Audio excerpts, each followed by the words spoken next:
L'info éco avec Capital.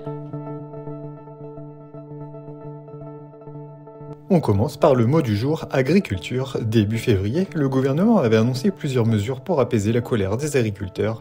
Si ces déclarations avaient alors permis de lever les barrages, de nouvelles mobilisations reprennent aujourd'hui dans certaines régions. Pour éviter que le feu ne s'embrasse à nouveau, Gabriel Attal tient une conférence de presse ce mercredi. Le Premier ministre reviendra sur l'application des précédentes annonces et présentera les grands axes du projet de loi agriculture. On enchaîne avec le chiffre du jour. 3% des hôpitaux et cliniques évalués par la Haute Autorité de Santé affichent une qualité des soins insuffisante. Depuis 20 ans, l'organisme mesure le niveau de qualité et de sécurité des soins dans tous les établissements de santé en France, publics ou privés.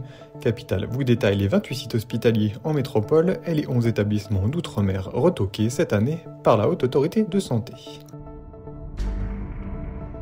On poursuit avec la date du jour. Le calendrier pour effectuer votre déclaration de revenus 2024 est désormais connu.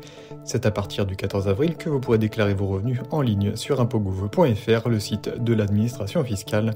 Et comme chaque année, Bercy a fixé des dates butoirs à respecter pour les ménages, des délais qui diffèrent selon votre lieu de résidence, à retrouver sur notre site.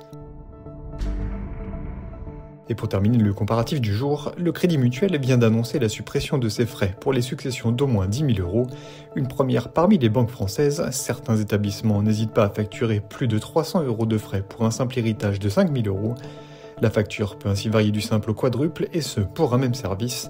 Découvrez les frais que votre banque facture selon le montant de l'héritage. C'était l'info éco avec Capital.